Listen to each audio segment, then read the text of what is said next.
Et bienvenue à tous dans l'émission politique de France Info. On est ensemble jusqu'à 9h, comme tous les matins, avec Jean-Michel Apathy. Bonjour. Bonjour Fabienne. Avec Gilles Bornstein et avec Guy Birenbaum. Et notre invité ce matin est nouveau député de la France Insoumise en Seine-Saint-Denis. Bonjour Éric Coquerel. Bonjour. Nous allons parler de votre élection en Seine-Saint-Denis, de votre fierté, vous l'avez dit, d'entrée à l'Assemblée nationale. Mais avant, nous allons reparler des emplois supposés ou soupçonnés être fictifs du MoDem. France Info apporte un nouveau témoignage ce matin, un ancien salarié du MoDem qui dit « J'étais payé pour partir par le Parlement européen, mais le travail pour le Parlement européen était faible ». On l'écoute. Ce que j'ai pu vivre, c'est que les parlementaires à plusieurs finançaient des temps partiels d'assistants parlementaires qui ne fournissaient aucun travail pour le député. Les temps partiels qui étaient financés par l'Europe servaient à servir les ambitions de François Bayrou. Voilà, c'est un témoignage exclusif recueilli par Élodie Guéguen du service investigation de Radio France. Est-ce que votre parti, le parti de gauche, maintenant la France Insoumise, a eu des députés européens depuis 2009, est-ce que ça vous choque ce qu'on reproche au MoDem ou est-ce que vous avez fait un peu la même chose? Non, ça me choque. Il faudra exactement savoir ce qu'on reproche au MoDem. Parce que j'entends par exemple là l'expression servir les ambitions de François Bayrou. Si c'est des assistants parlementaires qui sont au service d'un député qui a une expression politique qui peut être multiforme, y compris pas forcément seulement dans le Parlement européen. Vous savez, par exemple, dans les assistants parlementaires que nous avons, vous savez qu'il y a des assistants parlementaires dits de circonscription, par exemple. Bon, ça ne me choque pas. Je veux dire, quand Jean-Luc Mélenchon traite du traité constitutionnel européen ou s'oppose au TAFTA, que la personne soit au Parlement européen installé en permanence ou qu'il soit aux côtés de Jean-Luc Mélenchon, il travaille pour le député européen. Ce qui est choquant, si jamais ça s'avère vrai, c'est si les assistants parlementaires deviennent en réalité des permanents de parti. Là, effectivement, il y a un dévoiement de l'utilité. Bon, voilà, c'est ça qu'il faut analyser et savoir. Mais quand Jean-Luc Mélenchon défile contre la loi El Khomri, si les assistants au Parlement européen lui ont filé un coup de main pour... là, ça ne va pas. Non, si Jean-Luc Mélenchon défile contre la loi El Khomri qui est imposée par Bruxelles à la France, c'est un rôle politique. Vous trouvez un lien. Bien sûr, c'est un rôle politique. Donc le problème, il est très clair, Jean-Michel. Soit ce sont des assistants qui aident un député dans sa fonction globale, et quand vous parlez de l'Europe, vous parlez de choses multitâches. Vous parlez du développement des énergies renouvelables, vous parlez d'une chose qui a un lien avec la question européenne. Donc ça, ce n'est pas répréhensible, ça l'est si c'est déconnecté totalement du travail du député, et ça sert en gros de permanent politique. Voilà, c'est ça le problème. Oui, mais vous arrivez, vous voyez bien, on arrive toujours, quand on est un peu malin, à faire le lien. Ce que vous venez de faire sur El Khomri, c'est vrai, mais on peut dire ça, mais on peut trouver 10 exemples où ça va être juste de l'ajustement. Justement, toute la question... C'est hyper subtil. Oui, c'est hyper subtil, mais si vous avez un assistant parlementaire qui n'est jamais avec le député, qui ne sert jamais le député, qui en réalité a une fonction de permanent administratif d'un parti, voilà, c'est un problème. C'est ça que la justice doit arriver à discerner. Alors, en plus de ça, si c'est un système organisé, parce que là on parle du MoDem, j'aimerais bien qu'on parle du Front National aussi, parce que là c'est beaucoup plus d'assistants parlementaires. Si c'est un système organisé qui vise à faire en sorte qu'un parti fonctionne grâce à des subsides qui ne sont pas prévus pour ça, voilà, il y a problème. Et chez vous, tout a été clair? Écoutez, oui. D'accord. Vous comprenez ou vous regrettez que 3 ministres aient quitté le gouvernement, alors même qu'il n'y avait pas de mise en examen et qu'il n'y avait au fond qu'une suspicion dont peut-être la justice dira qu'elle n'a aucun contenu illégal ou répréhensible? Déjà, notons que les raisons ne sont pas les mêmes. Ce n'est pas les mêmes pour M. Ferrand que pour le MoDem. Non, je parlais du MoDem. J'ai bien compris. Je parlais de Sylvie Goulard et de Marielle de Sarnez et François Bayrou. Oui, il me semble que... De toute façon, c'est aussi déjà la décision d'Emmanuel Macron, parce que les départs, si j'ai bien compris, auraient pu être sinon des démissions forcées. Moi, je pense que ça indique surtout une chose. Sylvie Goulard, ça a l'air d'être sa décision à elle. D'accord. Bon, peut-être. Mais enfin, en tout cas, je note surtout une chose, c'est que 4 ministres qui se retirent alors que ce n'était pas prévu, ça montre quand même que derrière la République exemplaire, il y a en réalité la continuité de certains fonctionnements de la Ve République qui facilite, à mon avis, de par la présidentialisation et la personnalisation politique qu'elle induit, qui facilite, je pense... Non, c'est pas le contraire. Peut-être pour vous, mais pour moi, je pense qu'elle le facilite. Il serait resté si c'était la vieille politique. Ouais. Non. Richard Ferrand, ça n'a rien à voir avec la 5e. Voilà, ça c'est trop simple. Si il y a des départs comme ça, c'est bien que quelque part, M. Macron s'est installé avec des hommes qui sont finalement la continuité continuité des politiques qui ont été faites sous la Ve République. Et je pense que ça illustre le problème qui va être le sien. Je crois qu'on ne peut rien réformer, on ne peut rien changer dans ce pays, dans un pouvoir tel que la Ve République. Nous sommes, vous savez, pour la révocabilité des élus, qui permettrait, par exemple, de résoudre aussi ce genre de problème, soit parce que des élus ont effectué quelque chose de moralement répréhensible avec les électeurs. Ce sont des ministres, ce ne sont pas des élus. Oui, d'accord. Si je puis me permettre, c'est pas pareil. Oui, enfin, attendez, parce qu'a priori, chez les élus de En Marche, je crois savoir qu'il y a pas mal d'affaires qui sont en train de se faire. Oui, tout à fait. Je crois qu'on ne peut rien modifier, notamment dans le rapport entre la politique et l'argent, ou la politique des relations personnelles, avec la continuité de la Ve République. C'est pour ça que nous, on veut passer une 6e République, dans lequel, j'allais dire, on revient à un principe vertueux établi comme une pierre, incontournable de la République dans laquelle nous voulons vivre. Justement, M. Coquerel, sur cette histoire de révocation des élus, comment ça se passerait là concrètement si on était dans la situation? Là, vous avez Marielle de Sarnez en face de vous, qui est députée, qui est élue, qui va diriger le groupe MoDem, qui a quitté le gouvernement pour les raisons qu'on sait. Qu'est-ce qui se passe? Nous, le principe est assez simple. On le prend notamment, on copie sur les États-Unis américains. C'est le côté pratique. C'est le côté pratique. Comment ? C'est pas le principe, c'est le côté pratique que vous reconnaissez très bien. J'ai compris, Jean-Michel Abati. Donc, à partir du mi-mandat, par exemple, vous estimez à une période, vous estimez que selon un nombre de pétitionnaires qui représentent, je veux dire, par exemple, 20% du corps électoral, vous pouvez avoir de la circonscription. Oui, de la circonscription. Vous pouvez avoir la convocation d'un référendum révocatoire. Et si l'élu est révoqué, on repasse à nouvelles élections. Et c'est quelque chose. Mais ça, vos adversaires vont facilement réunir 20%. Alors, d'abord, ils peuvent effectivement faire. Mais ils peuvent effectivement établir. Non, ils peuvent établir 20%. Mais après, il y a le référendum. Et si il s'avère que c'est uniquement quelque chose qui a été, j'allais dire, conçu, concocté pour des fins politiciennes, en général, le référendum révocatoire se termine bien. Monsieur Chavez, dont vous nous avez souvent parlé, a fait plusieurs fois ça. Et il y a eu 2 référendums révocatoires, il a gagné les 2. Bon, voilà. Donc, un référendum révocatoire, c'est pas très grave que les gens votent pour juger, non pas seulement d'ailleurs des questions morales, mais ça peut être autre chose. Ça peut être François Hollande qui fait une politique inverse à ce pour laquelle il a été élu. Donc ça peut aller jusqu'au président. Bien sûr, et c'est plutôt, j'allais dire, une respiration démocratique qui permet, j'allais dire, un contrôle populaire qui là, en plus, dans cette République, est vraiment, vraiment trop problématique. Très, très il y a un autre élément que je voulais dire quand même, dans la 6e République, telle que je la vois, c'est que je pense qu'il faut en finir avec la professionnalisation de la politique. La politique, ça doit rester un engagement. Ce qu'il faut être drastique sur le non-cumul des mandats. C'est sain que les gens reviennent dans la vie professionnelle, ou comme moi, l'ai été pendant 40 ans et puis prennent un jour un mandat. Ce qui n'est pas sain, c'est qu'on rentre à 20 et quelques années dans la politique et on en ressorte à 70 ans en ayant dépendu que ça. Vous le direz à qui vous savez. Oui, écoutez, je constate une chose, c'est que Jean-Luc Mélenchon, il a su rompre avec un confort établi qui était celui du Parti Socialiste, qui n'était pas le Parti Socialiste d'aujourd'hui, et que, manifestement, il l'a fait sans se préoccuper de sa carrière à venir et de ses fonctions d'élu, je vous le rappelle, puisqu'il a quitté un poste de sénateur pour être élu au suffrage universel en tant que député européen, ce qui, à l'époque, était un sacré risque. Il est rentré à 20 ans dans la politique, et à 66 ans, il est toujours. Oui, mais ça, c'est autre chose. Non. Attendez. Moi, je suis dans la politique depuis 14 ans. Je suis engagé dans la politique depuis 14 ans. Le problème n'est pas d'être engagé dans la politique. Le problème, je vous le dis, c'est un fonctionnement de système que l'on doit modifier. Et Jean-Luc Mélenchon est le premier à le souhaiter. Je vous rappelle que s'il a été élu président de la République, il aurait été le dernier président de la République. Et cette conversation se poursuit dans une minute. Il est 8h41. Édouard Marguier pour l'essentiel. Un ancien assistant parlementaire d'une eurodéputée MoDem répond à François Bayrou. Et c'est une information France Info ce matin qui fait avancer cette affaire des soupçons d'emploi fictif. Il accuse François Bayrou de mensonge. Pour lui, il y a bien eu un système de financement du parti alors que le président du mouvement démocrate répète que c'est faux. Cette cellule djihadiste était réputée comme l'une des plus dangereuses. Verdict dans le procès de la filière Cantorsi. 2 des 20 accusés ont été acquittés. Les autres sont condamnés à des peines allant de 1 à 28 ans de prison. La CGT est inquiète de l'avenir de Michelin à Clermont-Ferrand. Le géant du pneu a annoncé la suppression de 1500 emplois en France d'ici 2021. 1 millier rien que pour le siège auvergnat. La direction veut être plus compétitive. Ces suppressions seront des départs en retraite non remplacés. Le 8 mai des Français sur la GPA. France Info diffuse un sondage IFOP pour l'association des familles homoparentales. 60% des interrogés sont favorables à la gestation pour autrui pour les couples hétéros.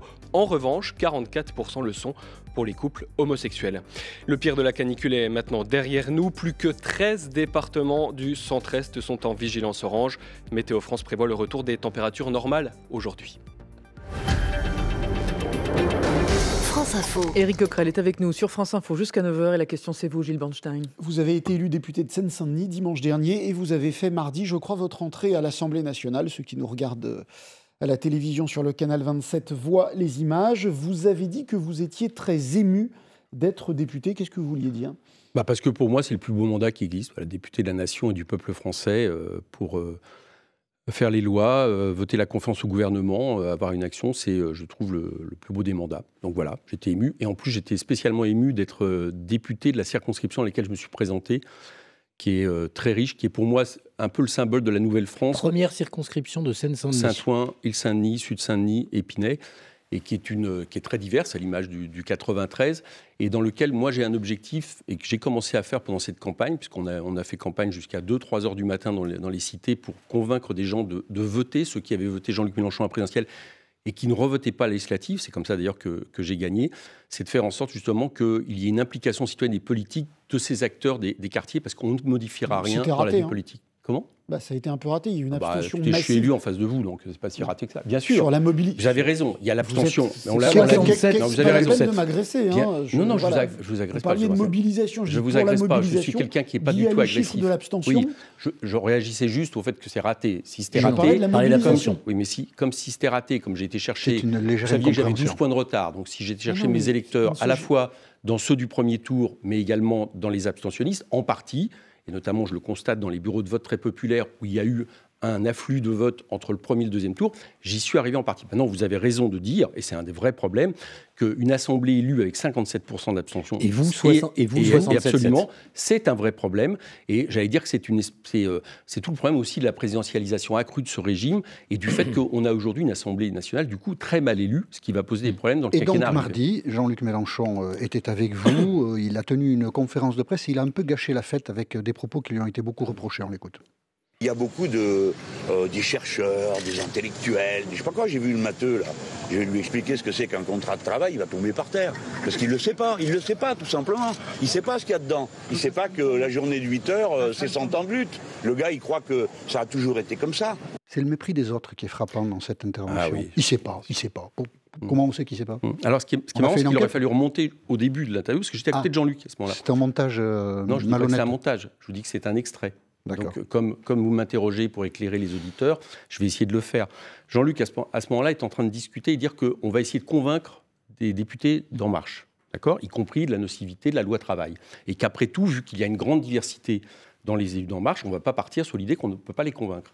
Et il part là-dessus, il part sur le matheux, qui pour lui n'a rien d'insultant, il appelle comme ça son directeur de campagne, Manu Bompard, le matheux, et il dit, le matheux qui ne connaît pas le code du travail, ce qui d'ailleurs s'est avéré vrai dans l'interview que vous avez faite sur France Info du député en question, eh bien, nous allons lui expliquer exactement ce qui se passe pour essayer de le convaincre. Voilà exactement le fond de cette interview, et en faire quelque chose qui signifierait qu'il y a un mépris sur les matheux ou je ne sais quoi. Non, pas les matheux, les gens en général. Enfin, je veux dire, les adversaires. C'est les gens en général. Non, je veux dire, moi, il ne connaît pas. Moi, je ne sais pas ce que vous connaissez, ce que vous ne connaissez pas. C'est ça qui est frappant. Lui, il déduit qu'il ne connaît pas, puis ça s'est vérifié, parce que lundi, avec Léa Salamé sur France Inter, l'autre jour, il s'est affirmé effectivement qu'il confondait un peu le régime public-privé, donc il ne connaissait pas très bien, en tout cas comme les syndicats le connaissent ou comme des salariés le connaissent, la question du code du travail, ce n'était pas injurieux de dire qu'on pensait pouvoir lui expliquer et on pensait pouvoir le faire changer d'avis.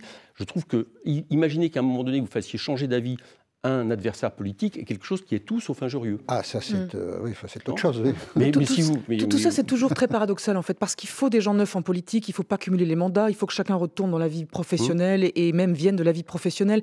Et en même temps, du coup, ce sont les politiciens professionnels qui donnent des leçons à ceux qui viennent d'arriver. Je trouve qu'on se mord un peu la queue, en fait. Enfin, des leçons, attendez, là, on a l'impression qu'on parle au-delà, en dehors de toute idée politique. En Marche a un projet, j'espère qu'on va en parler après, parce que là, on va agglutiner sur les petites affaires de ce qui est le code du travail, d'accord, qui est extrêmement grave, qui est une contre-révolution par rapport à ce qui a été gagné depuis un siècle en France sur la question de la protection par la loi du travail.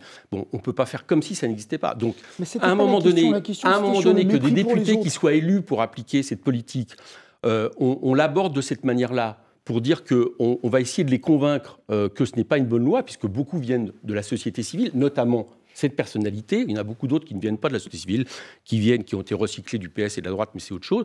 Bon, je veux dire, excusez-moi, mais je veux dire, c'est aussi notre fonction de député. Alors Jean-Luc le fait avec ses termes. Bon, manifestement, vous appréciez pas. Il y a quand même beaucoup de Français qui trouvent que parler net et parler un peu comme on parle dans la vie ordinaire n'est pas un problème. Mais je veux dire que essayer de convaincre un adversaire n'est pas un problème. Dans la vie ordinaire, on dit à la personne en face on peut traiter quelqu'un de matheux. Là, c'est devant des caméras. Ça va, Matteux, non, ça mais va. c'est pas le sujet. Vous dites, on parle comme ça dans la vie ordinaire. Dans la vie ordinaire, je peux vous dire quelque chose. Je vous le dis à vous. Là, il y a des caméras, il y a des médias. Vous n'allez pas me dire que c'est pas fait exprès. Oui, et d'ailleurs, c'est pas la vie ordinaire, c'est la vie médiatique. Voilà, c'est ça. Il le sait. C'est ça. Et Jean-Luc Mélenchon, non, il le sait pas. Jean-Luc Mélenchon s'exprime et ne pense pas forcément qu'on va prendre 40 secondes de ce qu'il est en train d'expliquer pour en faire l'affaire de la semaine, alors que l'affaire de la semaine aurait dû être le fait que nous rentrons à l'Assemblée pour combattre le Code du travail. Et ça passe à la trappe. Vous faites plus naïf que vous l'êtes. Mais oui, on est naïf un peu avec vous les médias. C'est vrai, non, je vous l'admets. Monsieur Mélenchon n'est pas naïf à certains moments, mais vous inquiétez pas. Oui, mais on est un peu naïf quand même, malgré tout, sachez-le. Voilà, on pense que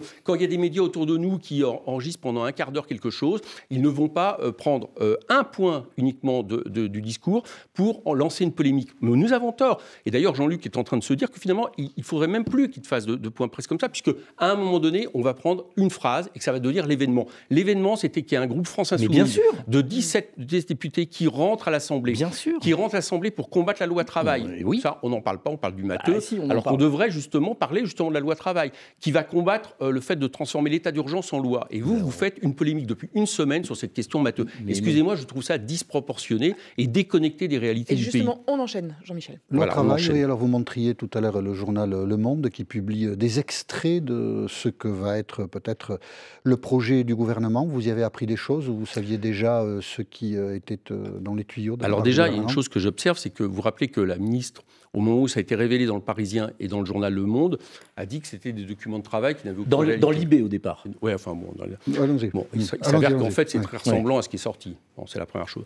Bon, il y a plusieurs choses. Il y a le fait d'installer un barème des prud'hommes qui, du coup, banalise la question des licenciements qui ont à passer devant justement les prud'hommes. Il y a une deuxième chose quand même, qui est cette idée de CDI de projet, qui n'est rien d'autre que le retour du travail à la tâche. Le travail à la tâche, qui existe déjà dans le bâtiment et qu'on veut étendre à d'autres secteurs. Donc le travail à la tâche, on sait ce que c'est on vous emploie pour une tâche et puis bonjour, au revoir. Bon. Et là, c'est exactement ce qui est prévu. Et puis enfin, cette inversion des normes qui va aller manifestement sur des domaines encore plus étendus que la loi El Khomri, qui est une inversion totale du droit social du travail en France, puisque ça veut dire que la loi ne sera plus une base minimale qui protège tous les salariés. Vous qui êtes fier d'être devenu député, est-ce que vous respecterez le vote de l'Assemblée nationale ?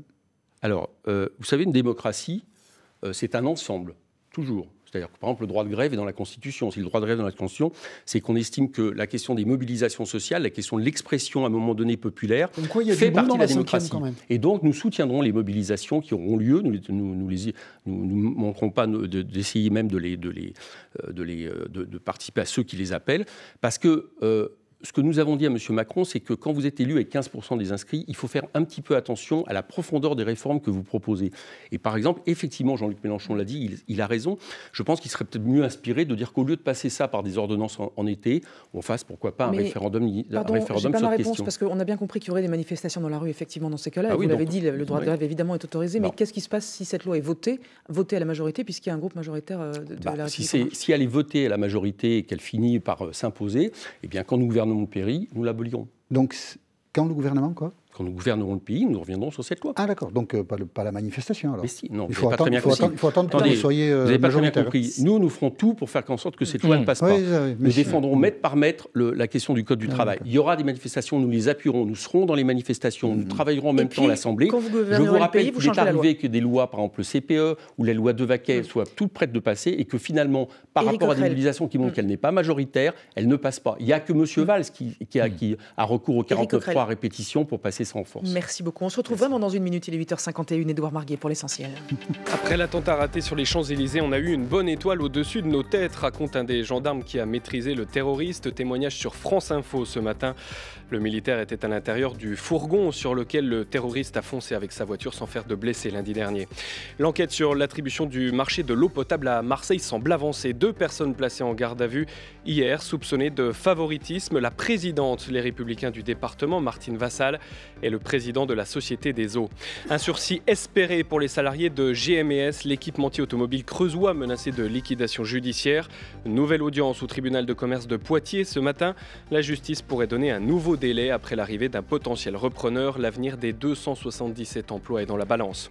Aucun citoyen européen ne sera forcé à partir du Royaume-Uni après le Brexit. La première ministre Theresa May le promet. La chancelière allemande Angela Merkel estime que c'est un bon début dans les négociations. Et puis en voile, il y a 5 minutes tout juste, Nicolas Luneven a remporté la 48e solitaire du Figaro.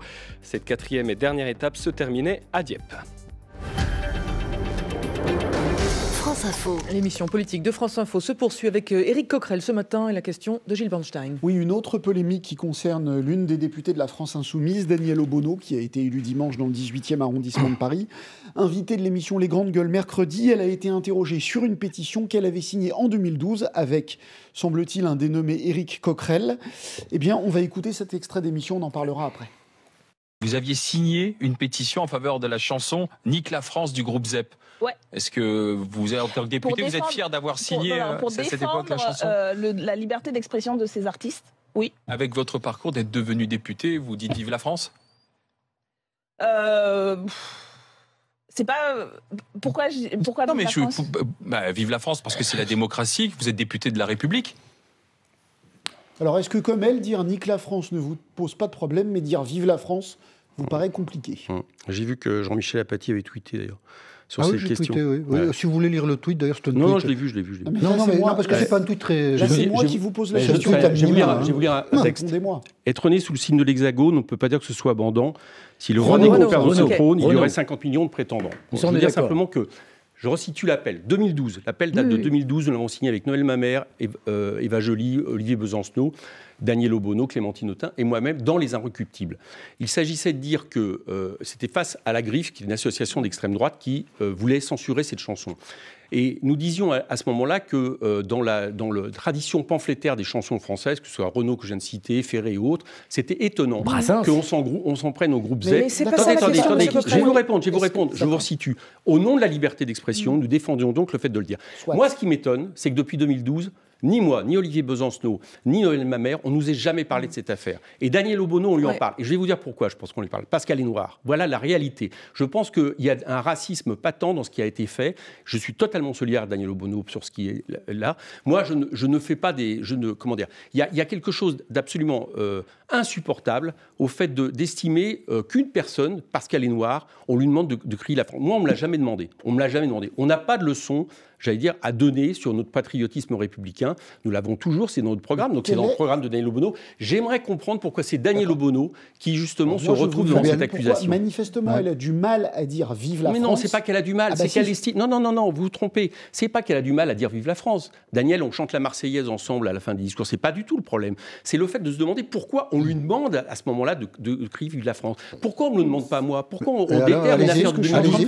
Pourquoi on a fait... Non, mais attendez. Allez-y, dites Vive la France. Vous êtes pour la République unie indivisible, dites-le. Moi, je suis pour la République unie indivisible. Non, mais c'est pas le problème. Il est journaliste, une personne publique. Je suis pour la République unie indivisible. D'accord, vous êtes pour la République unie indivisible. Et moi, je suis pour le patriotisme républicain. Donc vous dites Vive la France. Nous se faire obliger. Surtout que là, maintenant, ça tombe sur moi parce qu'il y a eu Danielle Obono. Donc là, vous en sortez avec des. Oui, mais là, vous ne le dites pas. Mais vous ne le dites pas. Non, mais si. Je vous dis qu'on est attaché au patriotisme républicain. Mais ce qui a été fait à Danielle, bizarrement, ça n'a été fait à aucun d'entre nous. Et je renvoie à vos auditeurs, qu'on ne va pas pouvoir en parler longtemps, à l'article de Libération qui démontre tout à fait cette question. Je dis qu'il y a derrière ça une espèce de paternalisme et de racisme ambiant qui n'est pas bon et qui a été fait parce que Danielle est noire. Ça échappe à personne puisqu'on la voit maintenant sur les images. On ne m'aurait jamais posé la question. Allez, voilà la réalité. Dernier extrait qui a beaucoup étonné Jean-Luc Mélenchon dans l'hémicycle de l'Assemblée nationale et qui s'étonne que le drapeau européen soit présent aux côtés du drapeau français. On regarde.